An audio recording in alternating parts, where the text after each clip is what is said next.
नमस्कार दोस्तों, बहुत समय पहले का जिक्र है कि एक गांव में एक परिवार के यहाँ सत्यनारायण की पूजा का आयोजन किया गया। रात में पूजा होनी थी। दूर से दूसरे गांव के पंडित और नाई को पूजा विधि के लिए बुलाया गया था। यहाँ उस परिवार पूजा की तैयारी जोरों शोरों में कर रहा था। ठीक रात के 7 बजे पंडित जी के साथ नाई भी वहां पहुंच गया। 8 बजे से पूजा आरंभ हो गई। पूजा होते होते रात के 10 बज गए। फिर प्रसाद वितरण हुआ। इसी कार्यक्रम में पंडित जी और नाई को खाना भी खिलाया गया। फिर यजमान द्वारा दान दक्षिणा देने के बाद पंडित जी और नाई अपने घर के लिए जाने लगे। दूसरे गांव में जाते जाते रात के 12 बज गए। थोड़ी दूर आगे बढ़े तो वहाँ उन्होंने एक पेड़ के नीचे चबूतरा सा बना हुआ दिखाई दिया। पंडित और नाई ने थोड़ी देर वहीं उस पेड़ के नीचे बैठकर विश्राम करने की सोची। ज्यों ही वे उस चबूतरे पर बैठे तो नाई और पंडित को 3-4 बदमाशों ने घेर लिया और उनके पास जो भी नगद या दान दक्षिणा थी सब बदमाशों ने छीन लिया। अब वे दोनों मुंह लटकाकर और थोड़े आगे बढ़े तो उन्होंने एक झोपड़ी दिखाई दी। पंडित और नाई सीधे उस झोपड़ी में जा घुसे। घुसते ही उन्होंने देखा कि एक बुढ़िया चारपाई पर सो रही थी। बुढ़िया के अलावा उस घर में और कोई नहीं था। पंडित जी और नाई झोपड़ी का मुआयना करने लगे तो उन्होंने देखा कि वहाँ एक चूल्हा बना हुआ है और उसके पास में ही एक बर्तन में दूध रखा है। बर्तन दूध से भरा हुआ था।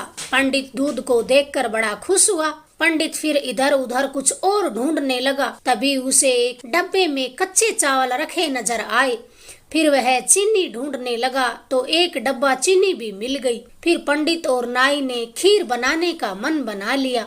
चूल्हा तो था ही, चूल्हा जलाया और उस पर दूध का बर्तन रख दिया। फिर थोड़ी देर बाद चीनी और कुछ देर बाद चावल डाल दिए। आधे घंटे बाद खीर बनकर तैयार हो गई।